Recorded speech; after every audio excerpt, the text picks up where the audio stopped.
Je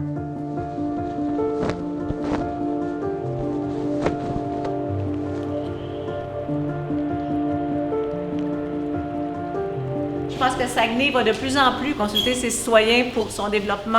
On a besoin de la participation active, on a besoin de vous autres pour que la ville reste désirée et désirable. Alors, je vous remercie beaucoup pour cette participation-là. L'activité d'aujourd'hui était très intéressante parce que je pense que c'est important d'aller chercher la population puis la vie, puis je trouve que c'est la démocratie en action finalement.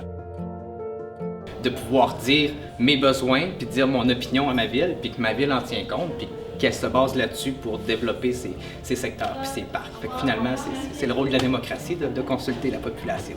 C'est juste génial.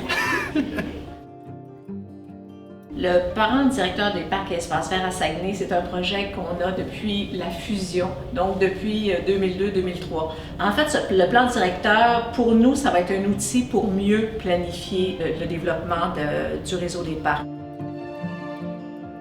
En fait, ce qui est le fun avec le plan directeur des parcs et des espaces verts, c'est que ça fait suite en fait à un processus qu'on a entamé avec le Centre d'écologie urbaine de Montréal depuis plusieurs années maintenant. Donc la première étape, c'était de vraiment venir parler du concept d'urbanisme participatif. La dernière, c'est de prendre un projet dans le fond dans la ville de Saguenay qui a été celle de la traverse du Coteau, puis d'essayer finalement les outils d'urbanisme participatif. Puis en tant que chargé de projet à Eureco, ça m'a permis d'intégrer finalement le concept puis de le mettre en application. Puis maintenant, en fait, c'est de l'amener à une autre échelle qui est celle de la ville de Saguenay. L'urbanisme participatif, je pense que c'est très important, mais ça nous permet d'impliquer les citoyens dans ce qui est le plus important pour eux, donc leur milieu de vie.